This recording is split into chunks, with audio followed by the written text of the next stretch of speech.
नमस्कार दोस्तों। इन्वेस्टमेंट का एक बेसिक कंसेप्ट जो मोटा मोटी हम लोगों को समझ में आता है कि अगर आपका रिस्क लो है तो आपका प्रॉफिट भी लो रहेगा, अगर आपकी रिस्क हाई है तो आपकी प्रॉफिट भी हाई रहेगा। बट जो आज हम ये टॉपिक डिस्कस कर रहे हैं उसमें जो आपका रिस्क रहता है वो बहुत ही लो रहता है, लेकिन आपका प्रॉफिट है वो अपन एज ए हाई प्रॉफिट में कंसीडर कर सकते हैं, क्योंकि 11 से 12% जनरली इसमें रिटर्न मिलता है। ये केस टू केस डिपेंड करता है, कई बार इससे ज़्यादा भी मिलता है, कई बार इससे कम भी मिलता है। तो आज का टॉपिक है इनवॉइस डिस्काउंटिंग। हम पढ़ेंगे कि इनवॉइस डिस्काउंटिंग का काम करने का मैकेनिज्म क्या होता है, प्लस इसमें क्या फ़ायदे हैं क्या नुकसान है, उसके बारे में अपन देखेंगे।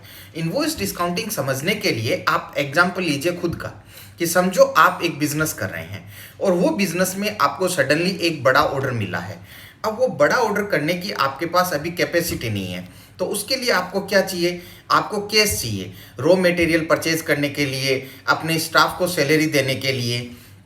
तो एक एग्जांपल के तौर पे कि समझो आपको 1 करोड़ रुपए का एक ऑर्डर मिला और वो आपने कंसीडर किया कि आपका जो कॉस्ट है वो उसमें 60 लाख रुपए है, प्लस उसमें क्या है कि आपके एग्रीमेंट में टर्म्स है कि जब वो आप ऑर्डर करोगे और ऑर्डर करके आप सामने वाली कंपनी के लिए आप इनवॉइस राइज करोगे, उसके बाद में उसको एग्जाम्पल के तौर पे 60 दिन के बाद में आपको पेमेंट मिलेगा। तो अभी आपको क्या चाहिए, आपको वर्किंग कैपिटल चाहिए। पहले तो आपको 60 लाख रुपए चाहिए जिससे आप रॉ मटेरियल परचेज कर सकें और आप अपने स्टाफ को सैलरी दे सकें, प्लस जिस दिन आप इनवॉइस डालोगे उस इनवॉइस से भी 60 डेज तक आपको अपना ऑफिस मैनेज करने के लिए एक्सपेंसेस चाहिए। तो ये सारा पैसा आपको अरेंज करना। अब आप पैसे के लिए कहाँ जाओगे, पैसे के लिए आपके पास 2-3 ऑप्शन हो सकते हैं। आप बैंक में जा सकते हो, आप किसी एचएनआई के पास से आ सकते हो, या आप किसी इंस्टीट्यूट में जा सकते हो।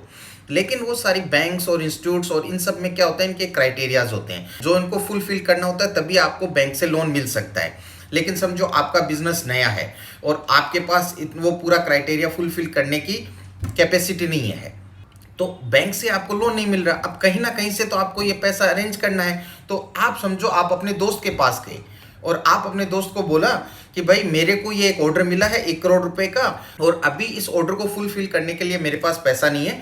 तुम एक काम करो, तुम मेरे को ये पैसा दे दो और मैं इससे ये ऑर्डर फुलफिल करूंगा। तो वो आपका दोस्त बोलेगा भाई ठीक है, मैं तुमको पैसा दूंगा, तुम तुम्हारा ऑर्डर फुलफिल करोगे, कंपनी तुमको पैसा दे देगी, इसमें मेरा क्या फायदा है, मैं तुमको क्यों पैसा दूंगा। लेकिन अभी पैसा तो आपको चाहिए, तो आप अपने दोस्त को एक ऑफर कर सकते हो कि भाई एक काम करो, मुझे तो अभी पैसों की जरूरत है क्योंकि मुझे ये ऑर्डर फुलफिल करना है।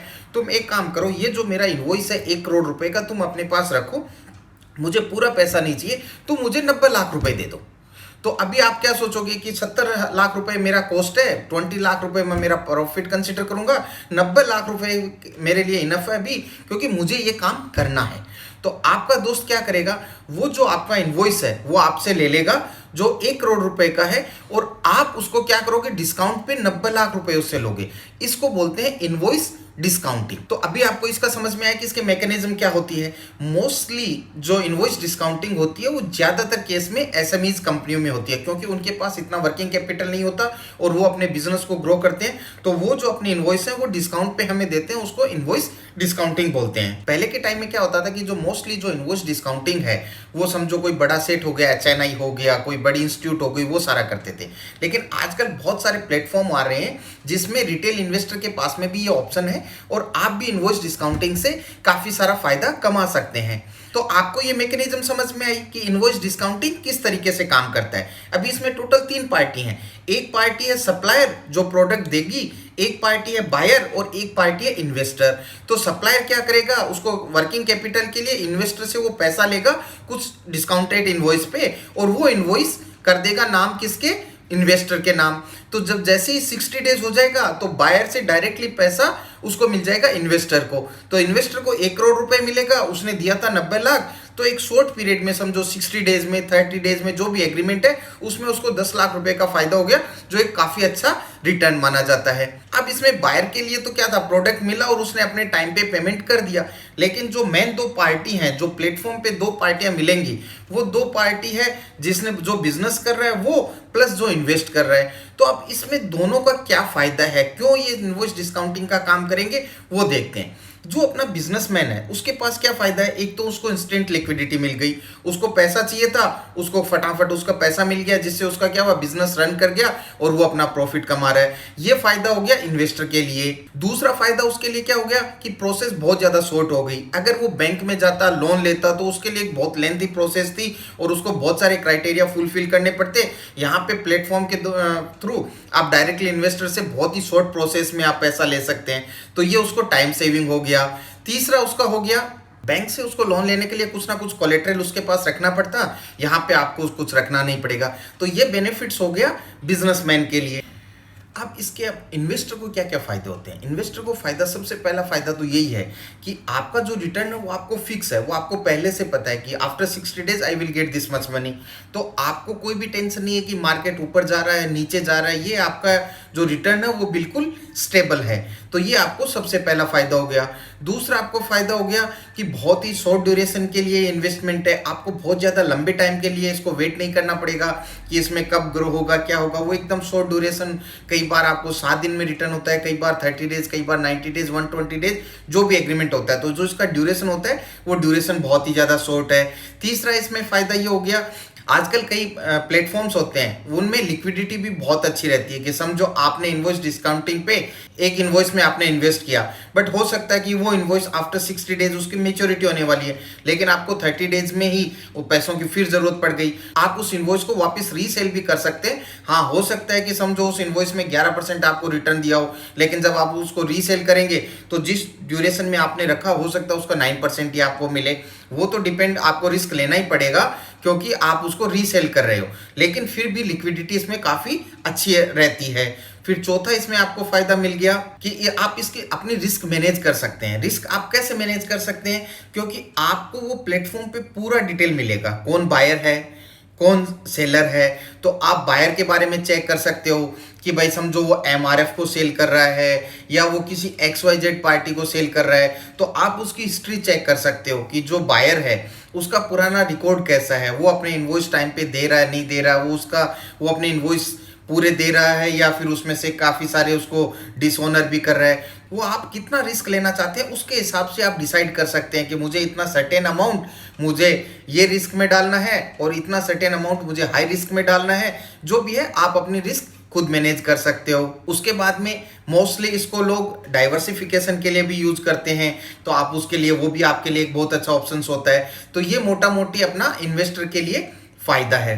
अब उसमें क्या होगा कि आप सोचेंगे कि वाह यार कितना अच्छा इन्वेस्टमेंट है, अभी जंप करते हैं, रिस्क बहुत ही ज़्यादा लो है और अपने को फायदा भी बहुत ज़्यादा है, तो अभी का भी हम लोग इसमें इन्वेस्ट करते हैं। लेकिन रुको, तो इसमें क्या है, रिस्क भी बहुत सारे हैं। अब रिस्क में अगर आप देखोगे तो सबसे पहला रिस्क तो हो गया कि समझो वो ब्रांड है वो ही डिफॉल्ट कर जाए।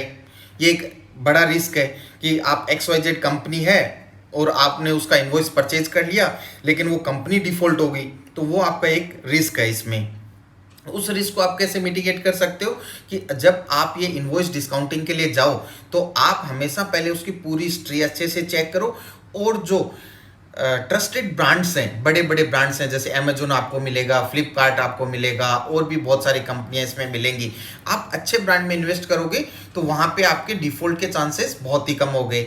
लेकिन कई बार क्या होता है कि समझो कि आपने तो किसी XYZ से इनवॉइस ले लिया लेकिन आपका इनवॉइस ही किसी भी XYZ रीजन की वजह से डिसऑनर हो जाए, तो वो भी एक आपके पास रिस्क है कि ब्रांड है, बायर है, अभी भी सप्लायर भी है, बट आपका इनवॉइस डिसऑनर हो गया।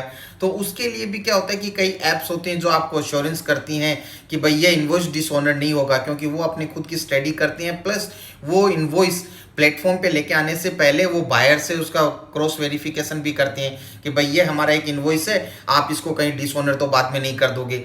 तो ये एक डिसऑनर इनवॉइस होने का ये भी आपका एक रिस्क हो गया। तीसरा आपका रिस्क हो गया डिस्प्यूटेड इनवॉइस। फॉर एग्जाम्पल समझो कि आपने वो रबर MRF कंपनी को सेल किया और उसमें कुछ डिफेक्ट्स आ गया और वो उसको यूज़ नहीं कर सकता, तो वो कंपनी आपको क्या बोलेगी कि आपका प्रोडक्ट है वो ही उसमें डिफेक्ट है और मैं आपका ये इनवॉइस नहीं दे सकता, वो आपका मटेरियल रिटर्न कर देगा। तो आपका इनवॉइस क्या हो गया, डिस्प्यूट में चला गया। तो ये एक रिस्क भी आपके पास रहेगी। फिर इसमें क्या होगा, कई बार क्या हो जाता है कि पेमेंट आपका डिले हो जाता है, कि समझो आपका 90 डेज है, लेकिन कई बार जो बायर है वो आपको एक्स्ट्रा टाइम भी ले ले।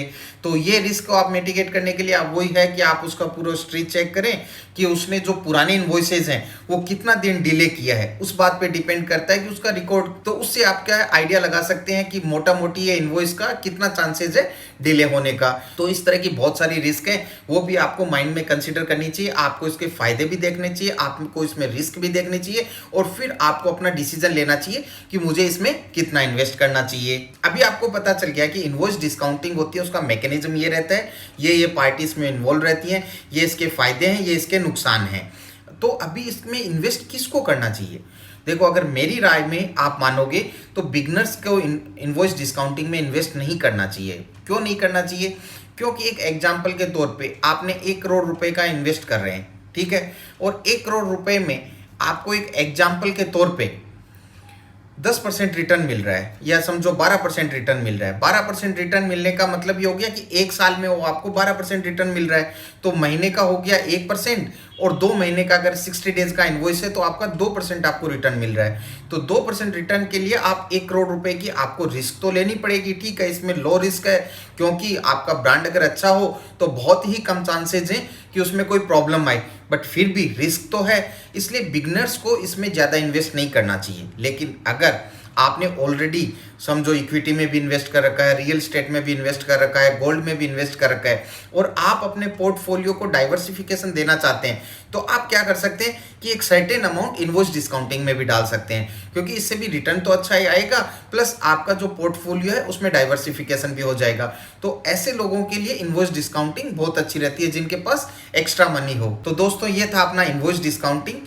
तो आप नेट पे जाएंगे तो आपको बहुत सारी वेबसाइट्स मिल जाएंगी जो ये प्लेटफॉर्म प्रोवाइड करते हैं, जहां पे बिजनेसमैन हो गए, जो एसएमईज हो गए, उनको इन्वेस्टर को एक जगह लाके ये एक प्लेटफॉर्म देते हैं जहां पे आप इन्वेस्ट कर सकते हो। और काफ़ी ऐप्स हो, जैसे आपका ट्रेड हो गया, ट्रेडेक्स हो गया, इन्वॉइसिंग हो गया, ये सारी ऐप्स हैं। मैं पर्टिकुलर किसी भी ऐप का इसमें नाम नहीं लूंगा, आप जाइए अपनी स्टडी कीजिए, और आपको जो ऐप अच्छी लगती है आप उससे इन्वेस्ट कर सकते हो। तो दोस्तों, आज के वीडियो में इतना ही। नेक्स्ट वीडियो में हम एक दूसरे तरह का इन्वेस्टमेंट लेके आते हैं। तब तक के लिए जय हिंद, जय भारत।